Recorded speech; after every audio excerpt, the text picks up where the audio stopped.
Artigo 52 da Constituição de 88, compete privativamente ao Senado Federal. Inciso 3. Aprovar previamente por voto secreto, após arguição pública, a escolha de a. Magistrados nos casos estabelecidos nesta Constituição. B. Ministros do Tribunal de Contas da União indicados pelo Presidente da República. C. Governador de território. D. Presidente e diretores do Banco Central. E Procurador-Geral da República. F. Titulares de outros cargos que a lei determinar. Artigo 84. Compete privativamente ao Presidente da República. Inciso 14. Nomear, após aprovação pelo Senado Federal, os ministros do Supremo Tribunal Federal e dos Tribunais Superiores, os governadores de territórios, o Procurador-Geral da República, o Presidente e os diretores do Banco Central e outros servidores quando determinado em lei. A lei ordinária pode dispor sobre os cargos cujos titulares devem ser previamente aprovados pela referida Casa Legislativa. Artigo 74. Os poderes legislativo, executivo e judiciário manterão, de forma integrada, sistema de controle interno com a finalidade de: Inciso 1. Avaliar o cumprimento das metas previstas no Plano Plurianual, a execução dos programas de governo e dos orçamentos da União.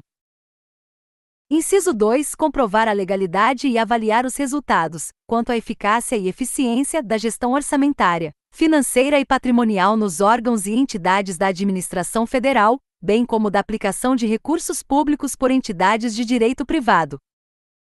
Inciso 3. Exercer o controle das operações de crédito, avais e garantias, bem como dos direitos e haveres da União.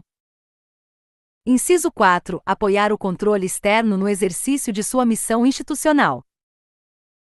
Parágrafo 1º. Os responsáveis pelo controle interno, ao tomarem conhecimento de qualquer irregularidade ou ilegalidade, dela darão ciência ao Tribunal de Contas da União, sob pena de responsabilidade solidária.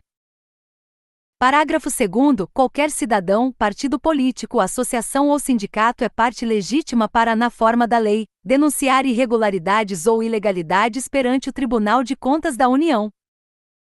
No âmbito do processo legislativo, a iniciativa comum se refere às hipóteses em que a Constituição Federal não determina de forma específica legitimados que podem iniciar o processo legislativo como ocorre em determinadas matérias.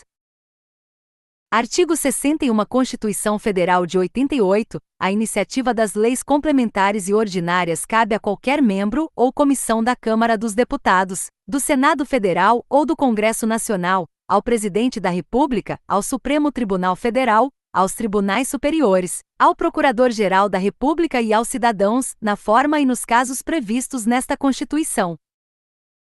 Sobre medidas provisórias, conforme determina o parágrafo 3º do artigo 62 da Constituição Federal de 88, as medidas provisórias que não forem convertidas em lei no prazo de 60 dias, prorrogáveis uma única vez, perderão eficácia e terão suas relações jurídicas disciplinadas pelo Congresso Nacional por meio de decreto legislativo. Literalidade.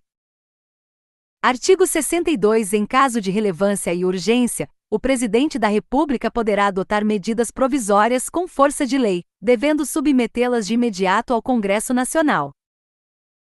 Parágrafo 3º. As medidas provisórias, ressalvado o disposto nos parágrafos 11 e 12, perderão eficácia desde a edição, se não forem convertidas em lei no prazo de 60 dias, prorrogável, nos termos do parágrafo 7º, uma vez por igual período, devendo o Congresso Nacional disciplinar, por decreto legislativo, as relações jurídicas delas decorrentes.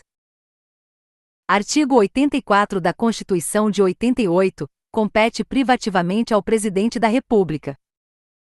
Parágrafo único. O Presidente da República poderá delegar as atribuições mencionadas nos incisos 6, 12 e 25, primeira parte, aos ministros de Estado, ao Procurador-Geral da República ou ao Advogado-Geral da União, que observarão os limites traçados nas respectivas delegações.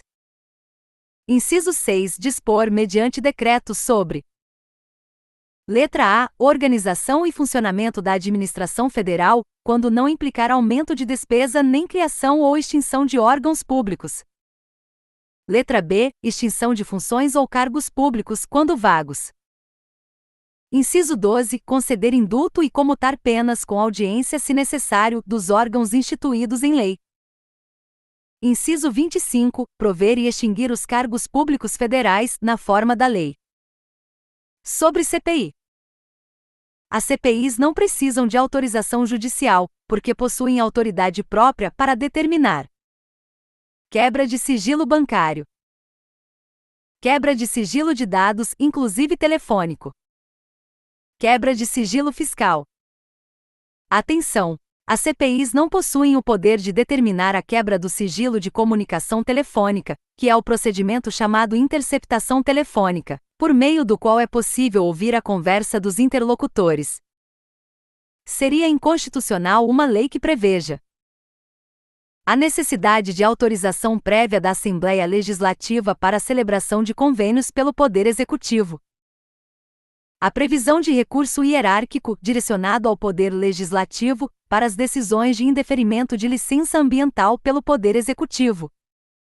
Por outro lado, seria constitucional a possibilidade de o Poder Legislativo suspender a eficácia dos regulamentos do Poder Executivo, sem prévia decisão do Poder Judiciário, que contrariem a lei, com a previsão do artigo 49, inciso 5 da Constituição Federal, que confere ao Congresso Nacional a competência para sustar os atos normativos do Poder Executivo que exorbitem do poder regulamentar ou dos limites de delegação legislativa.